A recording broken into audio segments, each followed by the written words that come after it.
মাত্র ২ মাস আগে কম্বোডিয়ার সাবেক নেতার সঙ্গে থাইল্যান্ডের প্রধানমন্ত্রী পেতংতান সিনাওয়াত্রার একটি ফোন কলের রেকর্ড ফাঁস হয়।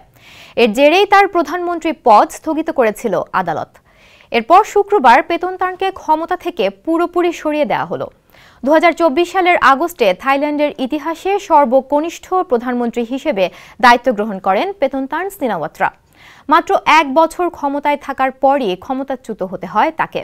সদ্য সাবেক এই নারী থাই রাজনীতির অন্যতম প্রভাবশালী সিনাওয়াত্রা পরিবারের সদস্য।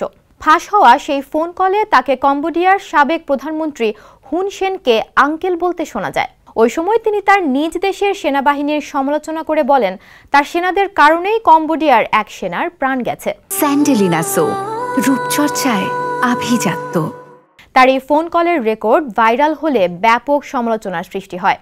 এর কয়েক মাস পর থাইল্যান্ড ও কম্বোডিয়ার সেনাদের মধ্যে রক্তক্ষয়ী সংঘর্ষ শুরু হয়েছিল, যা যুক্তরাষ্ট্রের প্রেসিডেন্ট ডোনাল্ড ট্রাম্পের মধ্যস্থতায় থেমেছিল।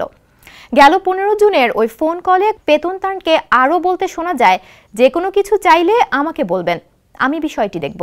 তার এ কথাটি নিয়েই মূলত বেশি সমালোচনা শুরু হয়। ফোন কলটি ফাঁস হওয়ার সময় দুই দেশের সীমান্তে চরম উত্তেজনা বিরাজ করছিল। ওই সময় থাইল্যান্ডের মানুষের মধ্যে জাতীয়তাবাদও প্রচণ্ড রকমভাবে দেখা যাচ্ছিল। তখনই ফোন কলটি সামনে আসে, যা সাধারণ মানুষের মধ্যেও বিরূপ প্রভাব ফেলে।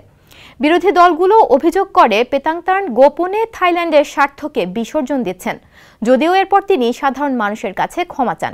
তিনি দাবি করেন, কম্বোডিয়ার সঙ্গে উত্তেজনা প্রশমনের কৌশল হিসেবে তিনি এভাবে কথা বলেছিলেন।